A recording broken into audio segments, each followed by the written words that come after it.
நாம் விரும்பினாலும் விரும்பாவிட்டாலும் வாழ்க்கையில் சமயங்களில் துன்பங்கள் வந்து சூழ்கிறது. எதிர்பாராத பிரச்சனைகளை எதிர்கொள்ள வேண்டியிருக்கிறது. அவைகளை எப்படி வெல்வது, எப்படி கடந்து போவது என்பதுதான் எல்லோருக்குமான கேள்வி. நான் என் அனுபவத்தில் சொல்கிறேன். ஒரு பிரச்சனை வருகிற போது அந்த பிரச்சனையை கண்டு அஞ்சி ஒதுங்கி விடாமல் அதை பரிசீலிப்பது, அதை ஆய்வு செய்வது மிக மிக முக்கியமானது.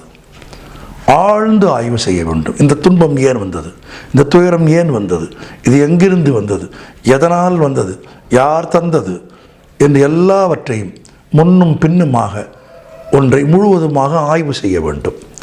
ஆய்வு செய்வதன் நோக்கமே அதை தீர்ப்பதற்காகத்தான். எந்த பிரச்சனையாக இருந்தாலும் தீர்க்க முடியும், தீர்த்துவிட முடியும். ஏனெனில் சாவி இல்லாத ஒரு பூட்டு இந்த உலகத்தில் கண்டுபிடிக்கப்பட்டிருக்கும் என்று நான் நம்பவில்லை.